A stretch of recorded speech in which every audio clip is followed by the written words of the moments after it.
the end. I mean, Yeah. you had some fun final laps. If I can start though with just the Oscar thing that's being investigated, where he went off track and you two were battling. What's your take on that? Yeah, I mean, it was a late move from my side. I was down the inside, made contact. I think I would have.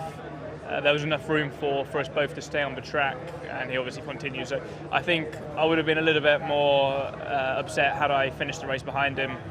In the end, nothing gained, nothing lost from either. Strategy-wise, happy? Yeah, I think it was the right decision starting on the hard because it gave us the flexibility to do the one stop or the two stop. If you start on the medium after the red flag, you're committed to the two stop.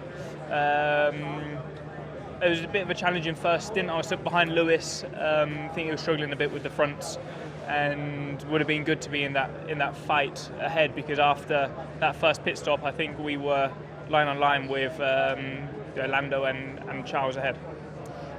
Fernando keeping Oscar in the DRS to make sure that you kept behind Oscar. Were you aware of that at the time? Of course, of course. Fernando playing games, that's new.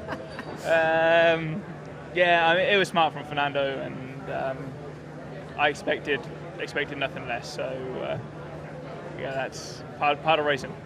When you look at the finish today, P7, you've got an Aston ahead of you, you've got a McLaren, you've got the two Ferraris. Where do you feel your car and your team sits at the moment in this? And looking ahead to China, where do you expect to be?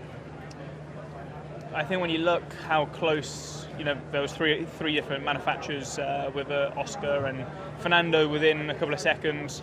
I think the fact is it's extremely close between those four teams, bar Red Bull. And I think it's going to come down to qualifying.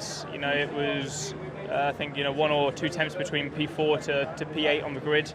And I think or P3 to P8 on the grid, sorry. It was the same in Bahrain as well. And I think whoever manages to qualify at the front of that pack will finish at the front of that pack. So, we know we have work to do, and none of us are content with fighting for second best. So, we need to keep on pushing. But I think China and the tracks coming up will suit us better than the last 3.